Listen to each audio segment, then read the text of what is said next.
Today we're exploring steak curling and how to take your steaks to the next level.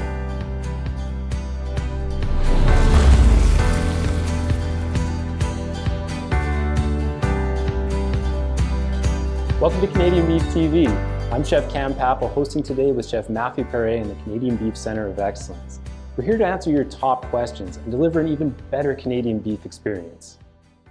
What we're looking at today is steak curling, and we want to understand why it's important. What's the impact of a steak that curls? Steak curling, sometimes called steak buckling, happens when a steak curls up away from the heat source during cooking, and that can mean less sear, less grill marks, and less flavor on your steak. Sear and flavor and grill marks are important. It can actually affect the quality of the eating experience. To get to the bottom of this, we're going to go to the Lacombe Research and Development Center and talk to Dr. Nuria Prieto. Her team of research scientists ran experiments for us to find out the answer to that exact question. Hello, Matthew and Cameron. It's a pleasure seeing you again, and I am excited to share our results on the steak curling research. Our research team tested 10 pairs of Canadian beef strip loin steaks. Each pair contained one steak with external fat attached and one with the fat removed. We grilled each pair of steak and recorded the length and height of the curved edges. Steaks with the external fat show an average 12% decrease in sear surface area. A panel of trained specialists evaluated each steak for tenderness, juiciness, flavor, and overall palatability. The panelists noted an increase in overall enjoyment of steaks without curling. However, we know from previous research that keeping external fat during cooking enhances steak palatability. After all, fat equals flavor, tenderness, and juiciness.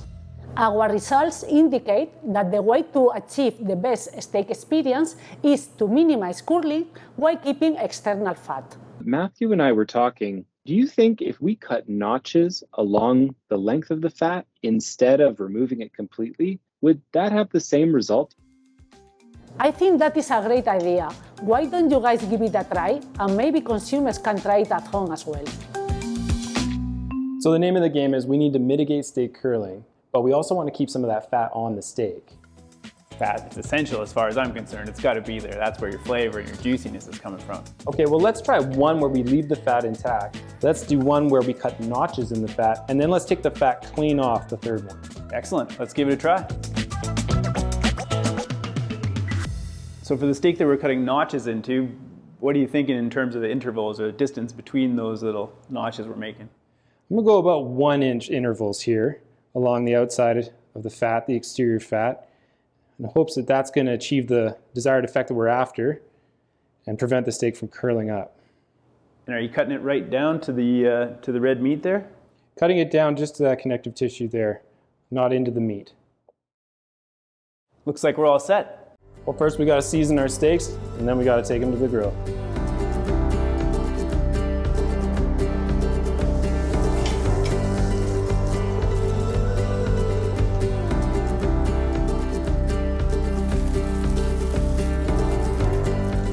So we finished grilling those 3 steaks, and just like the experiment, the steak where we removed that exterior fat all the way around didn't curl at all, and it has edge-to-edge grill marks all the way around, so it's got a full sear along the full surface. This steak here is the one where we left that fat attached to the exterior portion of the steak.